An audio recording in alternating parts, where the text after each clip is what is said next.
नमस्कार दोस्तों, आप सभी का स्वागत है कथानक स्टोरी टेलर चैनल पर। मैं आपका साथी दिनेश। साथियों, जो मैं आज आपको कहानी सुनाने वाला हूँ वो कहानी पंचतंत्र की बहुत ही प्रसिद्ध कहानी है। और उस कहानी में कई सारी घटनाएं घटित होती हैं। कई बार कुछ समस्याएं आती हैं और उस समस्या के निराकरण के लिए क्या क्या योजनाएं बनाई जाती हैं, कैसे उस समस्या से निराकरण पाया जाता है, इस पर आधारित ये कहानी है। तो चलिए शुरू करते हैं आज की ये कहानी। बहुत समय पहले किसी जंगल में एक पेड़ पर कौवे का परिवार घोंसला बनाकर उसमें रहता था। एक दिन कौवे ने 3 अंडे दिए। वे दोनों बहुत खुश थे, लेकिन उनकी खुशी थोड़े समय के लिए ही थी। उसी पेड़ के नीचे एक सांप रहने के लिए आ गया था। एक दिन जब कौवा और कौवे दोनों भोजन की तलाश में गए हुए थे, सांप रेंगता हुआ ऊपर पेड़ पर आया और उसने सभी अंडे को खा लिया। कौवा कौवे बहुत उदास हो गए जब उन्होंने देखा कि सांप उनके अंडों को खा गया। कुछ दिनों पश्चात कौवे ने फिर अंडे दिए।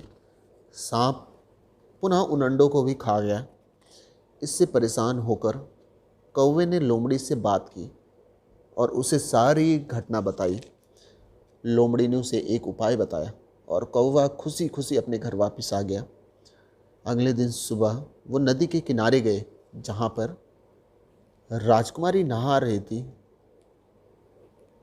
उसके कीमती गहने नदी के किनारे रखे थे और सिपाही उनकी पहरेदारी कर रहे थे। वहाँ से कौवे ने कीमती हार उठाया और उसे लेकर उड़ गई। राजमहल के सिपाही पीछे पीछे पीछे पीछे भागे उसके। कौवे ने वह हार पेड़ के नीचे बने सांप के बिल में ले जाकर डाल दिया। जब सांप गुस्से में अपने बिल से बाहर आया तो सिपाहियों ने उसे पीटना शुरू कर दिया और आखिरकार वो मारा गया। सिपाहियों ने हार ले लिया और चले गए।